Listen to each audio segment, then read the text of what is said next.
अस्सलाम वालेकुम नाज़रीन, प्रोग्राम दिन भर में आप खुशामदीद कहते हैं। मैं हूं आपकी मेज़बान शहरबानो अवान। आज के प्रोग्राम में सबसे पहले बात करेंगे बानी पीटीआई की सेहत पर होने वाली सियासत के हवाले से। तो आपको बताएंगे सदर ममलिकत आसिफ अली जरदारी कहते हैं कि मौजूदा हुकूमत संजीदा सोच के तहत कायम हुई है और रियासती मामलात को दुरुस्त समत में ले जाने के लिए इक़दाम करेगी। सदर ने बानी पीटीआई के दौर पर शदीद तनकीद की, कहा कि फैसले सियासी क़यादत की बजाय फैज़ हमीद के ज़ेर असर होते रहे जिससे तरक्की रुक गई। उन्होंने मज़ीद कहा कि सियासत में तकालीफ बर्दाश्त करना लाजिम है, जेल या मुश्किलात का सामना करना पड़ता है और अगर बानी पीटीआई से जेल की मुश्किलात बर्दाश्त नहीं हो रही, आसान काम कर लें। सदर ने कहा कि खैबर पख्तूनख्वा हुकूमत महाजराई की सियासत में मसरूफ़ रही। मज़ीद क्या गुफ्तगू की उन्होंने, आइए पहले वो सुन लेते हैं। को भी वोट दिया हमने, शहबाज साहब को भी वोट दिया और अपने लिए भी वोट लिया। उनके साथ चलने का इरादा है। जेल काटी जाती है गैरत से। मैंने 14 साल जेल काटी। मेरे बच्चे जब मैं मिला तो मुझसे हाइट में बड़े थे। ये तो आपने तकलीफें बर्दाश्त करनी है, अगर नहीं तो फिर और कोई आसान काम करो ना। ये काम करना जरूरी है। 4 साल इमरान की हुकूमत तो थी नहीं, वो जनरल फैज की हुकूमत। ममलिकत आसिफ अली जरदारी की गुफ्तगू आपने सुनी। अब आपको बताएं कि वफाकी वज़ीर दाखिला मोहसिन नकवी का कहना है कि बानी पीटीआई से आंख के इलाज के मामले पर पीटीआई क़यादत से मुसलसल राबते में थे। हमने पीटीआई से कहा किसी मसरूफ़ आई स्पेशलिस्ट का नाम दे दें, चेकअप करा देते हैं। उन्होंने कहा कि 1 हफ्ते के लिए अस्पताल मुंतकिल करें। मजीद उनका क्या कहना था वो सुन लें। पे किए सरकारी और प्राइवेट पॉलिटिकल रहनुमाओं ने कहा जी हम मुतमईन हैं। जो अलीमा खान साहिबा हैं उन्होंने अपनी पार्टी के लोगों को कहा कि अगर ये हम मान गए सारा कुछ तो इशू डाई डाउन हो जाएगा। इन्हीं की वजह से 3 दिन मेडिकल चेकअप नहीं हो सका। भरपूर किस्म की पॉलिटिक्स इसमें खेली जा गई है। पॉलिटिकल लीडर्स हैं वो सारे तकरीबन ऑन बोर्ड होते थे, लेकिन अलीमा खान साहिबा जो है वो उसको वीटो करती थी, वो हर चीज को मना कर देते थे। प्रॉब्लम ये है कि ये इस चीज को कैश करना चाहते हैं। इसी पर बात करेंगे। हमारे गेस्ट हमें ज्वाइन कर चुके हैं। हमारे साथ मौजूद होंगे bureau chief Islamabad Kamran Khan, bureau chief Peshawar Yasir Hussain और हमारे साथ मौजूद अपोजिशन लीडर और मुस्लिम लीग नून डॉक्टर उबैदुल्ला। बहुत शुक्रिया आप सबका। सबसे पहले यासिर हुसैन, मैं आपकी जानिब आऊँगी। यासिर, एहतजाज किया जा रहा है, 5वां रोज़ है, अभी क्या सूरत हाल है? आज हाई कोर्ट में हेयरिंग हुई है। एक दरख्वास्त गुजार थे जिनका ताल्लुक सवाबी से था। उन्होंने मौक़िफ़ इख्तियार किया कि सड़कों की बंदिश से जो है काफ़ी मसाइल दरपेश हैं और बाकायदा इस हवाले से कार्रवाई की जाए। अदालत ने इस हवाले से जो है चीफ सेक्रेटरी और जो है IG KPK को फौरी तौर पर तलब भी किया और इंतहाई बरहमी का इजहार भी किया कि काफ़ी 5वां दिन है और सड़कें बंद हैं। ताहम IG और चीफ सेक्रेटरी जब आए तो बाकायदा चीफ जस्टिस एजाज अनवर ने उनसे मुखातिब होकर इस्तफसार किया कि बताया जाए कि कितनी सड़कें बंद हैं और लोगों को क्या क्या मुश्किलात हैं और क्या क्या कार्रवाई की गई है। ताहम IG की जानिब से बताया गया कि उनको मोटरवे पुलिस जो है अगर मरासला भेज दे तो वो बाकायदा इस हवाले से कार्रवाई करेंगे। ताहम अदालत की जानिब से फिर पूछा गया कि हाईवेज पे क्या सूरत हाल है, तो फिर IG ने बाकायदा 14 मकामात की निशानदही की और साथ में उन्होंने ये भी कहा कि कुछ मकामात से रुकावटें हटाई गई हैं, लेकिन फिर से जो मुजाहिरीन हैं एहतजाज करने वाले वो उन्होंने रास्ते बंद कर लिए हैं।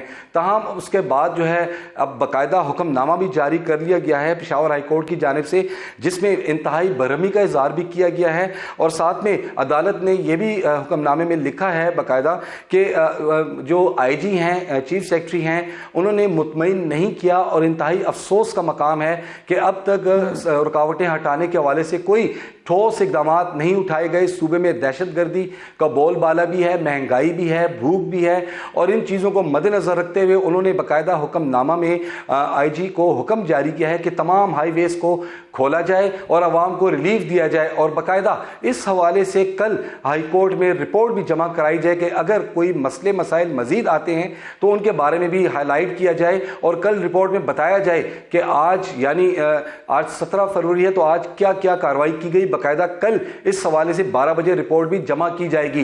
ताहम हमारे जो सोर्सेज हैं उनका यह भी कहना है कि चीफ सेक्रेटरी ने इस हवाले से सुहेल आफरीदी यानी वज़ीर आला से राब्ता भी किया है और उनको सूरत हाल से आगाह भी कर दिया है। ताहम अब तक हमारे जो ज़राइम का यह भी कहना है कि वज़ीर आला सुहेल आफरीदी की जानिब से कोई खातिर ख्वाह जवाब नहीं मिला। ताहम अब हमें जो एक प्रेस रिलीज जारी हुई है IG CPO ऑफिस से, उनके मुताबिक अब से कुछ देर बाद जो है वो कार्रवाई बाकायदा शुरू कर दी जाएगी। जाएगी और ये कार्रवाई इब्तदाई तौर पर हाईवेज में शुरू की जाएगी। अगर इस दौरान मोटरवे M1 इंतजामिया की जानिब से अगर KP पुलिस को मरासला किया जाएगा तो फिर यकीनन जहां जहां रुकावटें हैं तो वहां पर भी कार्रवाई की जाएगी।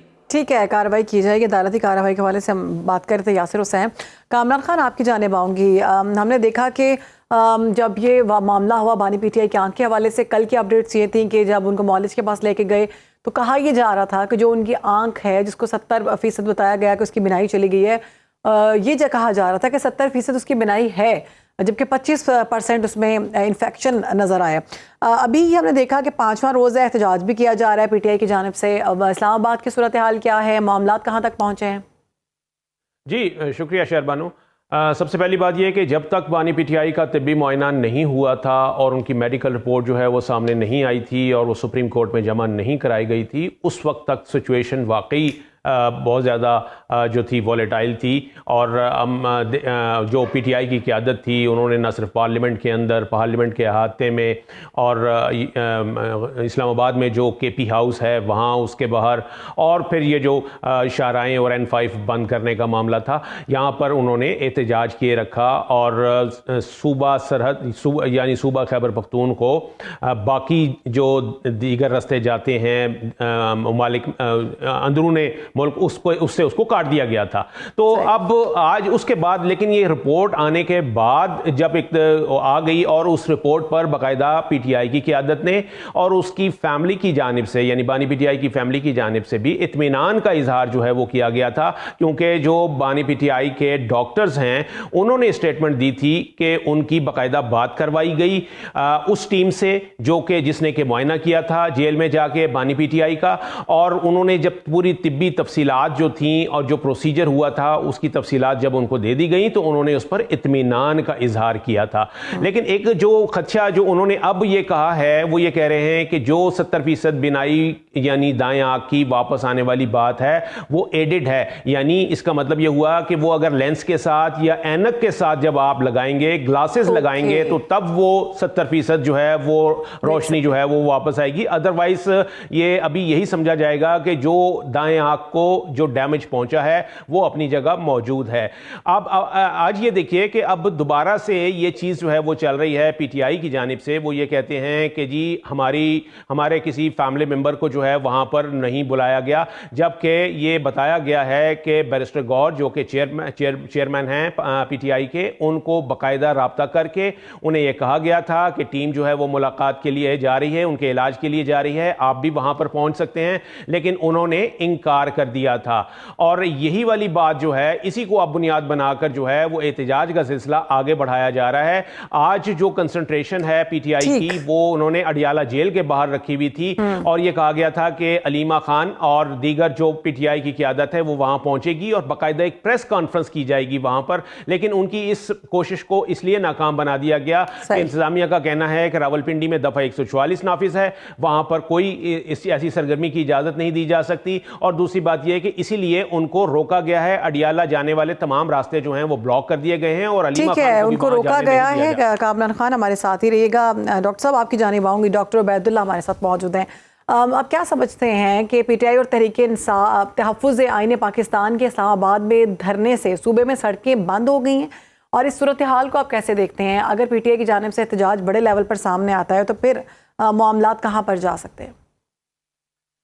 शुक्रिया जी, ये यासिर साहब ने डिटेल से आपको बताया, लेकिन इसमें मैं ऐड कर दूं कि एक आप शेरी भी गए थे, लेकिन साथ साथ ये as a party, as a position हमारे MPs भी इस रेट में शामिल थे और हमने ये अदालत का दरवाजा खटखटाया। जिस तरह 5 दिन से जिस कर्ब से हमारे लोग गुजर रहे हैं, जो सारे सड़कें ब्लॉक है, जो मरीज, जो इंजर्ड, जो खवातीन, जो बुजुर्ग कई किलोमीटर क्रॉस करके पैदल एक बंदश से दूसरी बंदश पे चले जाते हैं। इस तरह वो जो सप्लाई है वो बंद है। लोगों को जो बाहर जा रहे, एयरपोर्ट नहीं जा सकते, सुप्रीम कोर्ट नहीं जा सकते, जिंदगी मफलूज है। तो हमने दरवाज़ा खटखटाया। मैं मशकूर हूँ पेशावर हाई कोर्ट का क्लियर कट ऑर्डर दे चुके हैं और मैं उम्मीद करता हूँ कि IG और CIS उसको इम्प्लीमेंट करके आज इस अजाब से हम बाहर निकल आएंगे। लेकिन बदकिस्मती ये है, अजीब पार्टी है ये, तब्दीली वाली जो सरकार है, जो इनका लीडर कहता रहा कि नया पाकिस्तान तब्दीली, तो बाकी पाकिस्तान तो बच गया। हमारे सूबे में फर्स्ट टाइम मैं देख रहा हूँ कि हुकूमत का जो काम है वो अपोजिशन ही कर रही है, हुकूमत खुद लोगों को तकलीफ दे रही है। पख्तूनख्वा के लोगों ने तो इनको मैंडेट दिया है, पख्तूनख्वा को चलना चाहिए, बाकी पाकिस्तान को ये बंद करे। ये सारे जो चीफ मिनिस्टर है, एक्स चीफ मिनिस्टर है, इनके जो वजीर कैबिनेट मेंबर है, इनके सारे एमपीएस जो है वो इस्लामाबाद पख्तूनख्वा हाउस में बैठे। इतनी जरूरत नहीं है कि 100 मीटर आगे जाए, उधर कोई बात करे। वो उधर कभी दुम्बा पार्टी, कभी म्यूजिकल नाइट, कभी मुशायरे, ये कर रहे 5 दिन से, और पख्तूनख्वा को अजाब में डाला है। तो अजीब और गरीब सिचुएशन है। जिस सूबे ने आपको इज्जत दी, थर्ड टाइम आपको गवर्नमेंट दी, उस सूबे को ये टार्चर कर रहे हैं। अभी सूबे में ये हालत है, अभी रमजान डॉक्टर है। साहब, पेशावर हाईकोर्ट ने आज सख्त रिमार्क्स दिए हैं कि खैबर पख्तूनख्वा में हुक्मरान जमात अपने ही लोगों के लिए सड़कें बंद करके तकलीफ का बायस बन रही है। तो आपकी जमात सूबे में जी अलविया तो ये है कि ये हुक्मरानों का काम है लोगों को रिलीफ देना, तो हमारे हुक्मरान ही लोगों को टार्चर कर रहे हैं। ये अजीब और ये तब्दीली ये है कि हुकूमत का जो काम है वो रिवर्स गेयर लगाए है, वो उलट जा रहे हैं। सही। तो अब उनकी जानिब से पीटीआई की ये मौक़िफ़ है कि जो बानी पीटीआई हैं उनको बुनियादी तिब्बी सहूलियात नहीं दी गई, वक्त पर नहीं दी जा रही। तो आप क्या समझते हैं कि ये जो उनका मौक़िफ़ है कि मुस्लिम लीग नून हुक्मरान जमात जो है वो इंतकाम ले रही है? ये कामरान साहब ने डिटेल से आपको बताया कि डॉक्टर का जो मुआयना का जो प्रोसीजर हो रही थी, इनकी लीडरशिप को, फैमिली मेंबर को, सबको इनवाइट भी किया गया। कल मैं नेशनल असेंबली में मौजूद था, बैरिस्टर गवर, वो दूसरा जो अलामा है, सारे कह रहे हैं, उनका डॉक्टर भी कह रहे हैं कि we are fully satisfied what's going on. लेकिन इनका सोशल मीडिया जो है उसके सामने कोई कहने की जरूरत ही नहीं कर सकता। हमारा सूबा जो ये स्टोन एज में हम जा रहे हैं वो just because of social media PTI, तो इसलिए ये कोई बाहर कह नहीं सकते। अंदर आप बात करें तो सब कह रहे हैं कि सारा कुछ ठीक हो रहा है, लेकिन बेसिक पॉइंट ये है जो इनका 8 फेब का जो हड़ताल था वो फ्लॉप हो गया। इवन ये यासर साहब तशरीफ रखते हैं आपके साथ, ये यासर साहब पेशावर से है, ये पेशावर में इसके बाद एक सरकारी बस भी है, BRT है, तो वो फाया भी चलता रहा है। इसमें इतनी हिम्मत नहीं है कि वो फाया बंद करते, तो वो फ्लॉप होकर अभी ये ठीक है। आपकी जानिब से ये कहना है कि जो तिब्बी सहूलियात हैं वो मुकम्मल तौर पर दी जा रही हैं। आपका मौके पहुंच गया, बहुत शुक्रिया। हमारे साथ मौजूद थे डॉक्टर इबादुल्लाह और इमरान खान और यासिर हुसैन, इस सारे मामले के हवाले से गुफ्तगू कर रहे थे। आगे बढ़ेंगे, आपको बताएंगे बांग्लादेश में अवामी मैंडेट के बाद इक़्तिदार की मुंतकिली का बाज़ाब्ता अमल जारी है, जहाँ 13वीं जातिया संगत के 9 मुंतखब अरकान ने अपने ओहदों का हलफ उठा लिया। इस सियासी अमल के साथ BNP के रहनुमा तारिक रहमान की बतौर वज़ीर आज़म ताजपोशी की राह हमवार हो गई है, जिन्होंने खुद भी रुकने पार्लियामान की हैसियत से हलफ उठाया। आज शाम मुनक्किद होने वाली बावकार तकरीब में तारिक रहमान, उनकी वफाकी काबीना हलफ उठाएगी, जिसमें पाकिस्तान की नुमाइंदगी वफाकी वज़ीर इकबाल कर रहे हैं। ये तकरीब बांग्लादेश की तारीख में एक नए जमहूरी बाब का आगाज़ है। दूसरी जानिब अबूरी हुकूमत के सरबराह डॉक्टर मोहम्मद यूनुस ने 18 माह तक मुल्क का नज़्म व नस्क संभालने के बाद अपने ओहदे से इस्तीफ़ा दे दिया। कौम से अलविदाई खिताब में उन्होंने कामयाब इंतखाब के इनेकाद पर सियासी जमातों और अवाम को मुबारकबाद दी और उम्मीद जाहिर की कि मुल्क में आज़ादी, इजहार और बुनियादी हकूक़ का तसलसल बरकरार रहेगा। हालिया इंतखाबात में खालिदा ज़िया की जमात BNP और इसके इत्तेहादियों ने 212 नशिस्तों के साथ 2/3 अक्सरियत हासिल करके क्लीन स्वीप किया है, जबकि जमात इस्लामी 68 नशिस्तों के साथ बड़ी कुव्वत बनकर उभरी। इसी पर बात करेंगे। हमारी गेस्ट हमें ज्वाइन कर चुकी हैं, तज्ज़ियाकार हैं उज़्मा रूमी साहिबा। बहुत शुक्रिया उज़्मा साहिबा प्रोग्राम में वक्त देने के लिए।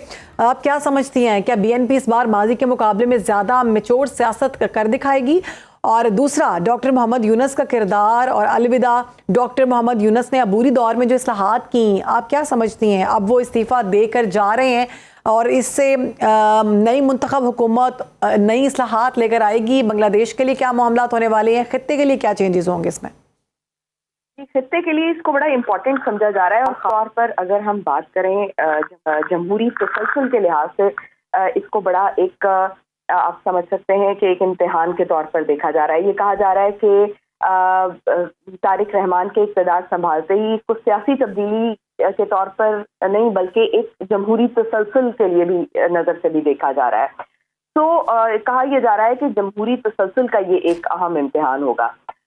और अगर इस मुंतकिली को आप कहें कि ये पायदार होगी या नापायदार होगी, तो इसके लिए चंद फैक्टर्स जो हैं उनको बड़ा इम्पोर्टेंस दी जा रही है और जिसको देखना होगा। सबसे पहली तो बात तो ये है कि अगर इस मर्तबा भी बांग्लादेश की सियासत शख्सियात के गिर्द घूमती है तो फिर इसमें हम चेंजेस एक्सपेक्ट नहीं कर सकते। लेकिन अगर यहाँ पर इस सियासत में हमें ये उनसर ज़्यादा नज़र आता है कि यहाँ पर इंस्टीट्यूशंस को स्ट्रॉन्ग किया जाएगा, इदारा जाती रिफॉर्म्स किए जाएंगे, फिर पार्लियामान की खुद मुख्तारी किस हद तक लाई जाती है और अदालती आज़ादी इसमें क्या रोल अदा करती है, किस हद तक इसको तक़वियत दी जाती है इन तमाम इंस्टीट्यूशंस को। तो अगर तो इन पर रिफॉर्म्स किए जाते हैं, इनमें इस्लाहात लाई जाती हैं, तो फिर इसे पायदार कहा जा सकता है। लेकिन अदरवाइज जो है इसे हम कहेंगे कि ये महज चेहरों की तब्दीली है।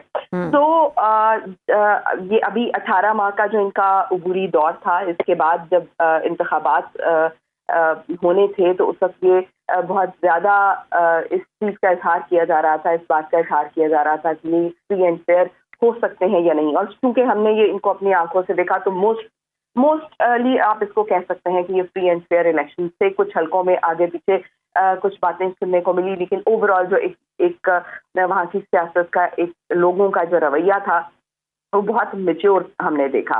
तो बीएनपी की जो अगर आप सियासत की बात करें, उनका सियासी रवैया माजी के लिहाज से मैच्योर होगा या नहीं होगा, ये भी बांग्लादेश की सियासत में एक अहम रोल प्ले करेगा। क्योंकि माजी में जो बीएनपी है उसने सड़कों की सियासत की है, बाइकॉट भी किए हैं, इलेक्शंस के बड़े सख्त किस्म के नैरेटिव्स भी वो अपनाते रहे हैं। लेकिन इस दफ़ा जब हमने पार्टी के जीतने के बाद हमने लोगों में जो रवैया देखा वो ये था कि लोग ना सेलिब्रेट करने के लिए बाहर आए, ना दूसरी जमात जो थी वो एहतजाज करने के लिए सड़कों पर बाहर निकली। तो हमें लोगों में एक मैच्योरिटी नजर आई। और जब हमने इवन जो पार्टी जीती बीएनपी उसके वर्कर से भी पूछा कि आपने अपनी जीत को सेलिब्रेट क्यों नहीं किया, तो उन्होंने कहा कि हमें हमारे कायदीन की तरफ से ये ताकीद की गई है कि आपने इस किस्म का कोई रवैया नहीं अपनाना, आपने मैच्योरिटी का मुजाहरा करना है। तो जो बीएनपी है वो अपने लोगों तक भी ये बात मुंतकिल करने में उनको अमल दरामद कराने में कामयाब रही कि वो सियासी मैच्योरिटी का मुजाहरा करें। तो अगर हम इस रवैये को देखें इलेक्शन के फौरन बाद, तो हमें जो बीएनपी की सियासत है उसमें हमें एक अपेरेंटली फौरी तौर पर एक चेंज नजर आती है।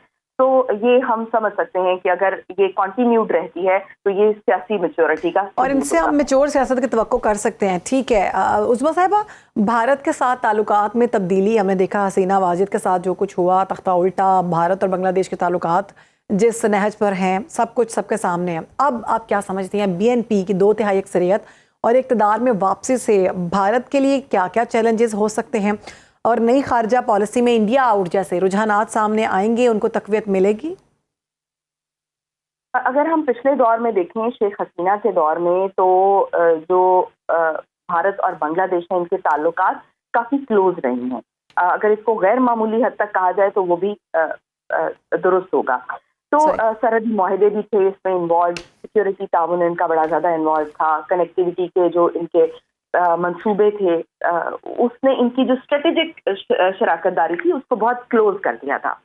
तो अब चूंकि बीएनपी 2/3 अक्सरियत के साथ आई है, लेकिन इस वक्त अगर हम लोगों में रवैया देखें तो लोग जो हैं वो बहुत ज़्यादा प्रो पाकिस्तान है। इस वक्त लोगों में पाकिस्तान के साथ ताल्लुकात को के साथ जो कुर्बत है वो देख रहे हैं। और हमने देख लिया कि लोगों ने जो उनके दिल में मोहब्बत थी पाकिस्तान के लिए वो सामने आ गई है। बहुत शुक्रिया, हमारे साथ मौजूद थे उस्मा रूमी साहिबा और इस मामले के हवाले से गुफ्तगू कर रही थी। एक और अहम इशू उस पर बात करना बहुत ज़रूरी है। रमज़ान आने वाला है। वज़ीर आला पंजाब मरीम नवाज शरीफ ने रमज़ान मुबारक के मुक़द्दस महीने में 40 लाख से ज़ायद मुस्तहिक़ ख़ानदानों के लिए रमज़ान निगहबान कार्ड का ऐलान किया, जिसके तहत हर ख़ानदान को 10,000 रुपये की माली इमदाद दी जाएगी। इस प्रोग्राम का मकसद गरीब तबके को लाइनों में लगने की ज़हमत से बचाकर रिलीफ और इनकी दहलीज तक पहुँचना। इसी पर बात करेंगे। हमारे साथ हमारी गेस्ट मौजूद है, रहनुमा मुस्लिम लीग नून सलमा भट्ट साहिबा ने हमें ज्वाइन किया। बहुत शुक्रिया सलमा साहिबा प्रोग्राम में वक्त देने के लिए। एक तरफ मरीम नवाज साहिबा 10,000 रुपये का रमज़ान कार्ड दे रही हैं, दूसरी तरफ वफाकी हुकूमत ने पेट्रोल और डीजल का बम जो है ना वो आवाम पर गिरा दिए। क्या समझती हैं, गरीब की जेब से हम एक तरफ हम उनको रिलीफ देते हैं और दूसरी तरफ हम उनसे पैसे भी दूसरे तरीके से वसूल कर रहे हैं, तो ये आवाम को लॉलीपॉप दिया जा रहा है?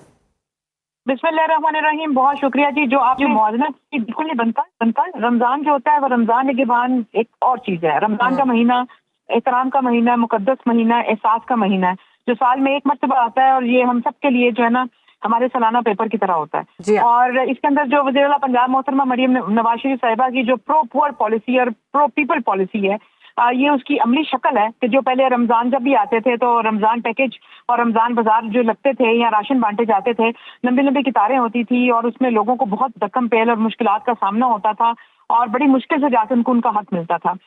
लेकिन और उसमें भी पिलफरेज बहुत होती थी, लीकेजेस होती थी, क्वालिटी कॉम्प्रोमाइज होती थी।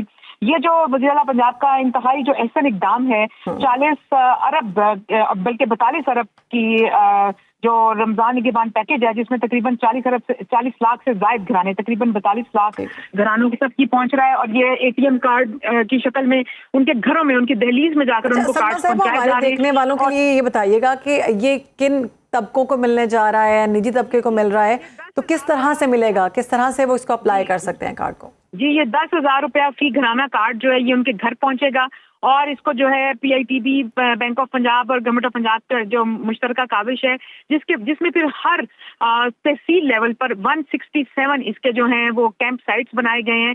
फिर 20,000 से ज्यादा जो ब्रांचलेस बैंकिंग के पॉइंट्स हैं, जिसमें HBL के कनेक्ट है, ओमनी वाले हैं, अल्फा पे वाले हैं, इनके थ्रू जाके लोग अपनी जो ना पैसे निकाल सकते हैं। फिर उसके अलावा हमारे 17,000 से ज्यादा दुकानें जो मर्चेंट शॉप्स हैं, किराना स्टोर्स हैं, वहां पे ऑलरेडी जो राशन कार्ड दिए जाते थे उन कार्ड्स के थ्रू लोग जाके राशन खरीदते हैं। वही सहूलत इनको भी दी गई है कि ये लोग जाके उन 17,000 दुकानों से राशन भी खरीद सकते हैं। 20,000 से ज्यादा ब्रांचलेस पॉइंट से जाके पैसे वसूल कर सकते हैं। 9200 जो ATM मशीनें लगी हुई हैं पूरे सूबे के अंदर, उन तमाम मशीनों से पैसे विड्रॉ कर सकते हैं। उसके अलावा 167 जो हमारी तहसील लेवल पर कैंप साइट्स हैं, उन कैंप से जाकर भी पैसे वसूल कर सकते हैं। तो एक पूरा नेटवर्क बिछाया गया है। इंशाल्लाह 10 रमजान तक ये सारे कार्ड्स लोगों तक पहुंच चुके होंगे। एक अच्छा इक़दाम किया गया सलमा साहिबा, लेकिन रमजान कार्ड के हवाले से ये कहा जा रहा है कि ये सिर्फ उन्हीं लोगों को पैसे मिलेंगे जो बेनज़ीर इनकम सपोर्ट प्रोग्राम में रजिस्टर्ड हैं। तो जो मुतवसत तबका है, सफ़ेद पोश लोग हैं, ना वो महंगाई का सामना कर पा रहे हैं, ना ही उनको किसी तरह की कोई रिलीफ मिल रहा है, तो उनके लिए कुछ है क्या?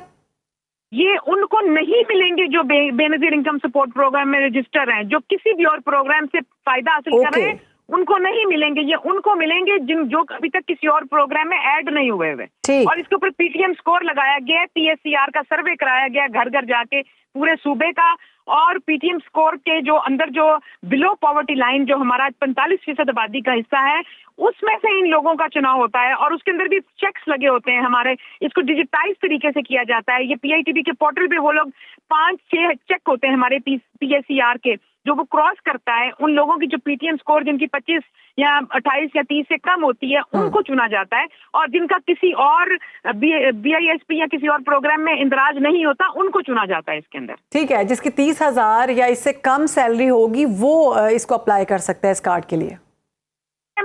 PTM score, okay, not salary. तो कितनी सैलरी या क्या ऐसी चीजें हैं जिस पर आम आदमी जो है वो अप्लाई कर सकता है?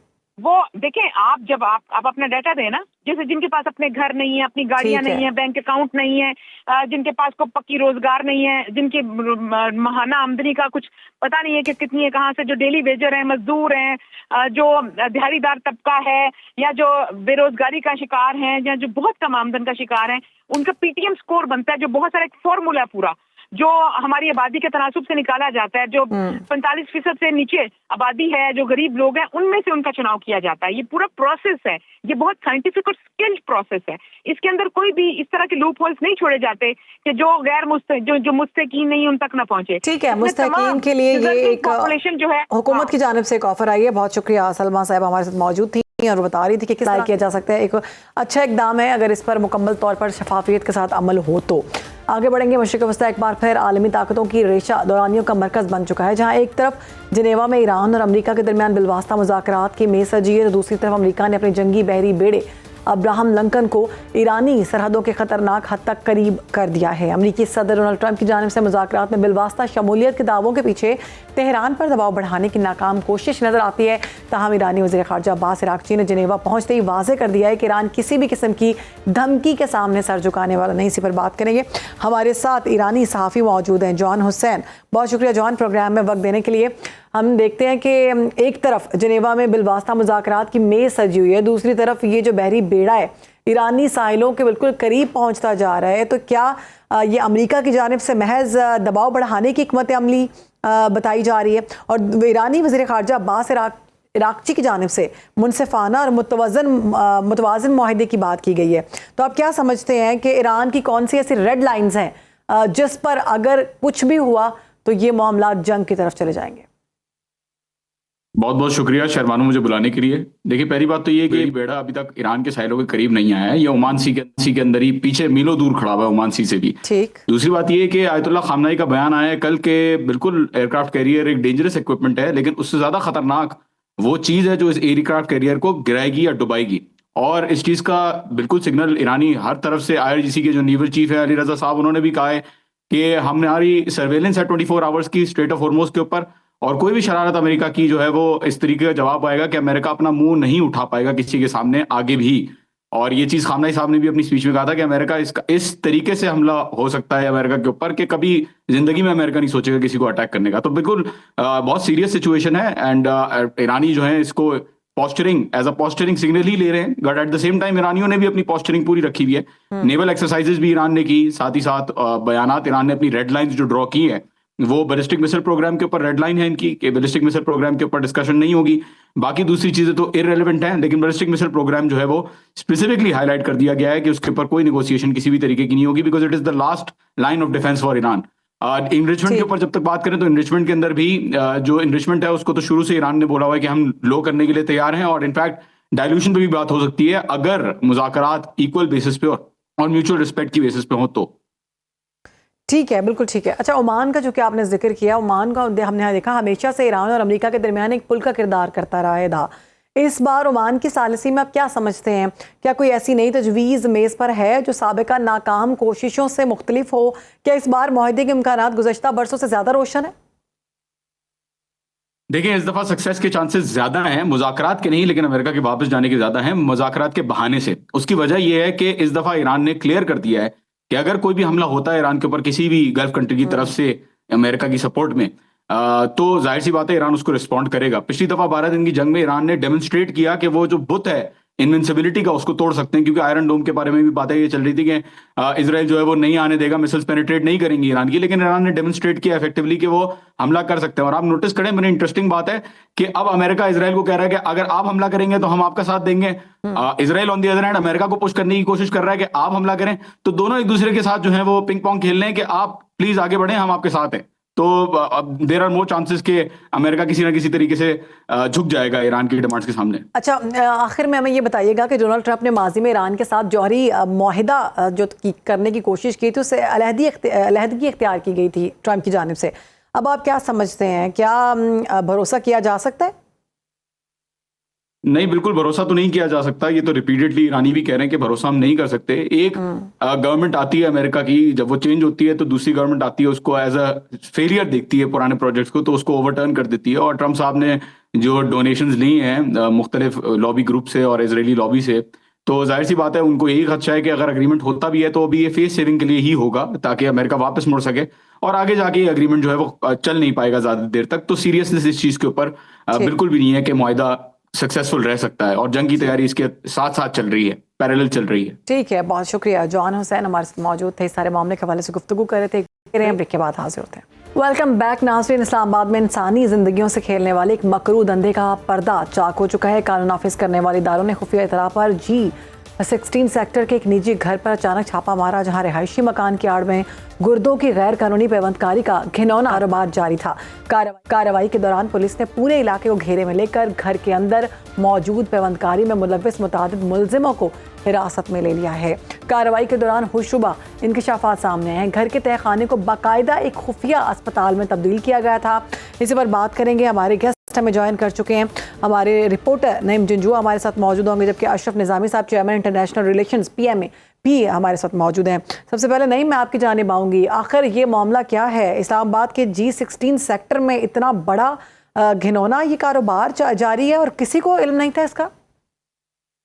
पहला वाकया नहीं है, इससे कबल भी जो है वो FIA ने एक FIR दर्ज की थी और उसमें एक डॉक्टर जो है उसके हवाले से तहकीकात जारी थी। अब दोबारा से जो है ये एक वीडियो सामने आई है कि एक जो घर है G16 यहाँ पे जो है ये धंधा किया जा रहा था और जिसमें गुर्दों की गैर कानूनी पेवंदकारी जो है वो की जा रही थी और ये इस घर की बेसमेंट में ये सारा काम किया जा रहा था। कानून नाफिज करने वाले जो इदारे हैं वो जब उनको इतला मिली तो वो इस जो घर है यहाँ पे जब गए तो उन्होंने जब वो घर के अंदर दाखिल हुए तो बेसमेंट में कुछ मरीज भी थे और कुछ डोनर्स थे वहाँ पे, जिनको बताया जा रहा था कि ये डोनर हैं जो गुर्दों को डोनेट करते हैं, वहाँ पे वो मौजूद थे।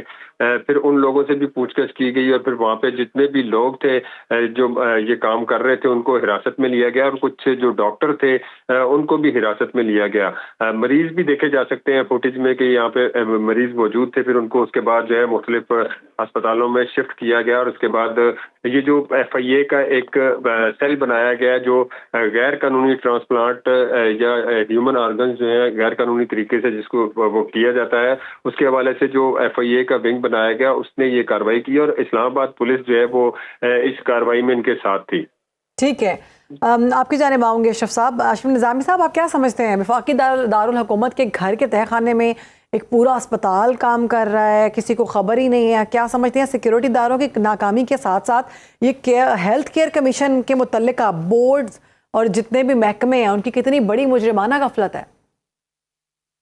बहुत बहुत शुक्रिया। देखें कि इसके मैंने देखा एक सिंगल ये कि वहाँ पे गैर कानूनी ये ट्रांसप्लांटेशन हो रहा था। It is one of the feature के जो हमारे इदारे हैं वो कैसे और क्या कर रहे हैं। ऑर्गन ट्रांसप्लांट ऑर्गेनाइजेशन जो है यहाँ पे बाकायदा तौर पे एक अथॉरिटी मौजूद है और इस्लामाबाद ही उसका हेडक्वार्टर है, जिसके साथ फिर दूसरे सूबों के अंदर मौजूद है। पंजाब में भी है, सिंध में भी है, KP के बलूचिस्तान में भी प्रोविंशियल अथॉरिटीज हैं, लेकिन federal authority Indeed it is in Islamabad. तो ये जो इख्तियारात हैं उनके पास ही इख्तियार है मारने का या देखने का। ऐसा ही ये भी सर्टनली इसके साथ ये सारा काम करती है। लेकिन मैं समझता हूँ कि बहुत सारे मसाइल इसके अलावा भी हैं जिनको एड्रेस करना जरूरी है कि आखिरकार ऐसा क्यों होता है। ऐसा देखने में आया है कि बहुत से करीबी रिलेटिव्स हैं कि जिनकी वहाँ से मैचिंग नहीं होती और जो कानून कहता है कि मासिवाय आपके अपने खूनी रिश्ते के और कोई बंदा नहीं दे सकता। फिर इसमें एक लास्ट क्लॉज है जिस क्लॉज के तहत ये है कि जी आप इंसानी हमदर्दी के तहत जो है वहाँ पे दे सकते हैं। डॉक्टर सईद साहब का बहुत बड़ा नाम है यहाँ PKLI के हवाले से भी, वहाँ भी वो फजाइया के साथ करते हैं। लेकिन अब जब उनके साथ तो इंसानी हकूक के हवाले से भी कोई शख्स की गुर्दा कोई देना चाहता है किसी भी जरूरतमंद इंसान को, वहाँ पे फैसिलिटेशन का बहुत पुअर सिस्टम है। तो मैं समझता हूँ कि एक तरफ तो ये गैर कानूनी गैर आईनी गैर इखलाकी जो हरकत है कि एक घर के अंदर जो कि अनहाइजेनिक भी होगा, वहाँ पे ट्रांसप्लांटेशन भी ठीक नहीं होगी, इसमें तो कोई दूसरी गैर कानूनी हरकत की दुरुस्त नहीं है। और आई अप्रिशिएट उन इदारों को, भले ये FIA है या ऑर्गन ट्रांसप्लांट एजेंसी है जिसने ये की है कार्रवाई सारी, कि उन्होंने ये बहुत अच्छा किया और ये गैर कानूनी काम गैर आईनी काम बिल्कुल। नहीं डॉक्टर साहब, आप इंटरनेशनल रिलेशंस को भी बड़े अच्छे तरीके से देखते हैं। बैनुल अक़वामी सतह पर ये ऑर्गन ट्रैफिकिंग जो है इस हवाले से पाकिस्तान का इमेज पहले ही मुतासर हुआ है। ऐसे वाक़यात ये देखें, ये जो ऑर्गन ट्रांसप्लांट के लिए India was over there, India के अंदर बहुत ज्यादा ये हुआ करता था, फिर पाकिस्तान के अंदर भी बहुत ज्यादा ये रहा, लेकिन फिर कानून साजी की गई और उस कानून साजी के साथ करने के साथ इस सारी चीज को बंद कर दिया गया। Now it is quite difficult कि कोई भी है जो ऑर्गन ट्रांसप्लांट की खातिर या ऑर्गन ट्रैफिकिंग की खातिर, पहले आपने सुना होगा कि चाइना के अंदर बहुत लोग जाते थे। चाइना जो था that was notorious if not to be called as, कि लोग जाके, लेकिन फिर इंटरनेशनल प्रेशर्स, मतलब मैं वर्ल्ड मेडिकल एसोसिएशन के अंदर मौजूद रहा हूँ, तो वर्ल्ड मेडिकल एसोसिएशन की तरफ से भी हमारा ये बहुत बड़े प्रेशर थे चाइना के ऊपर कि वो जाके चाइना जो है इसको कंट्रोल करे। और China has control very well over here, कि अपने उन्होंने कवानीन ऐसे बनाए हैं कि जिसके अंदर जाके ये सारी चीजें जो है वो बंद हो गई हैं, तकरीबन वो बंद हो गई हैं। तो उसके लिए देखने के लिए मैं समझता हूँ कि पाकिस्तान के अंदर भी अगर ऐसी चीज मौजूद है और पाकिस्तान के अंदर अभी तक ये जो गैर कानूनी गैर आईनी हरकत हो रही है, इसको रोकने के साथ साथ उन कवानीन को देखने की भी जरूरत है कि जो जरूरतमंद इंसान है। अब कहा जाता है कि जो डोनर्स जो है कि ऑटोप्सीज के बाद जो डेड बॉडीज होंगी वो डोनेट करेंगे तो उनसे लेके दिया जाएगा, लेकिन हमारे यहाँ पाकिस्तान में चूंकि रिवाज नहीं है और फिर मजहबी एतबार से भी हमारे बहुत से मसाइल हैं, आल दो के इसके ऊपर फतवे हासिल किए गए हैं कि ऑर्गन जो है उसको डोनेट किया जा सकता है इंसान के मरने के बाद। डॉक्टर साहब, तिब्बी नुक्ता नज़र से अगर हम इसको देखें तो इन मरीजों की जान को कितना खतरा हो सकता है जिनका ऑपरेशन गैर मयारी और गैर कानूनी थिएटर्स में किया जाता है? इसमें कोई दूसरी बात नहीं है कि जब भी आप कंप्रोमाइज हालात के अंदर कोई ऑपरेशन करेंगे और दो जाने इसके साथ हैं, एक तो डोनर है कि जो दे रहा है गुर्दा, वो है कि उसके साथ जो वो मतलब उसके आफ्टर इफेक्ट्स और उसकी कॉम्प्लिकेशंस वहाँ आएंगी, और दूसरा यकीनी तौर पे वो है कि जिसके लिए ये दिया जा रहा है। अब होता क्या है कि ये लोग जो पैसे के लालच के अंदर, बदकिस्मती से डॉक्टर्स कम्युनिटी के वो लोग जो कि पैसे की लालच के अंदर ये लालच के अंदर ही सब कुछ किया जाता है और जो लोग करवाए जाते हैं उनकी जान को इंतहाई खतरा होता है। और इस तरह भी नेटवर्क्स हैं, उन पर जितना हो सके काबू पाना चाहिए। बहुत शुक्रिया, हमारे साथ मौजूद थे डॉक्टर शरण निज़ामी साहब और हमारे नुमाइंदे नईम जंजुआ। रमज़ान से पहले सार्फिन ने बाज़ारों का रुख कर लिया। सब्ज़ी, फल और दीगर अशिया खुरनोश की कीमतों में उतार चढ़ाव देखा जा सकता है। सब्ज़ी की कीमतों के हवाले से क्या तफसीलात हैं, सार्फिन के इस हवाले से क्या कहना है, जानते हैं हमारे नुमाइंदे फैसल खान से। फैसल, बताइएगा। जी बिल्कुल, रमज़ान की आमद है। रमज़ान से पहले शेख खुरनोश की कीमतों में उतार चढ़ाव के साथ साथ इसमें बल्कि इजाफा जो है वो होना शुरू हो चुका हुआ है। अगर हम बात करें सब्जियों में तो आलू जो सरकारी रेट है 22 रुपये फ़ी किलो है, मंडी में आलू मिल रहा है 30 रुपये 35 रुपये फ़ी किलो, आम बाज़ार में आलू मिल रहा है 50 रुपये फ़ी किलो। इसी तरह अगर हम बात करें प्याज, तो प्याज का सरकारी रेट जो है वो 60 रुपये फ़ी किलो है, मंडी में प्याज 70 रुपये 80 रुपये तक फ़ी किलो मिल रहा है, जबकि आम बाज़ार में प्याज जो है वो 90 रुपये 100 रुपये फ़ी किलो बिक रहा है। इसी तरह टमाटर की बात करें तो टमाटर का सरकारी रेट जो है वो 90 रुपये फ़ी किलो है, मंडी में टमाटर मिल रहा है 100 रुपये फ़ी किलो, जबकि आम बाज़ार में टमाटर मिल रहा है 150 रुपये फ़ी किलो। बात करेंगे सार्फिन से, उनका क्या कहना है रमज़ान के हवाले से, महंगाई बढ़ती है या कम होती है, क्या कहेंगे जी? जो आलू है कोई 30 दे रहा है, कोई 40 दे रहा है, कोई 100 दे रहा है। जो गाजर है वो तो 40 दे रहे हैं, 150 की दे रहे हैं। जो अंदर से जाओगे भिंडी लेंगे आप, वो 200 ले रहा है, 300 ले रहा है। सब आदमी ऐसे ऐसे कर रहे हैं। सारिफिन का ये शिकवा है कि कोई यहाँ पर आके चेक एंड बैलेंस नहीं है, कोई एडमिनिस्ट्रेशन का बंदा यहाँ पर आके चेक नहीं करता कि रेट क्या चल रहे हैं, क्या वाकई में सरकारी रेट के मुताबिक चीज़ें दस्तियाब हैं या नहीं। तो यही गुजारिश है उनकी कि इनको चेक किया जाए ताकि आवाम के लिए सहूलत हो। प्रोग्राम से हमें दीजिए इजाज़त, इंशाल्लाह आपसे मुलाकात होगी कल। अपना ख्याल रखें।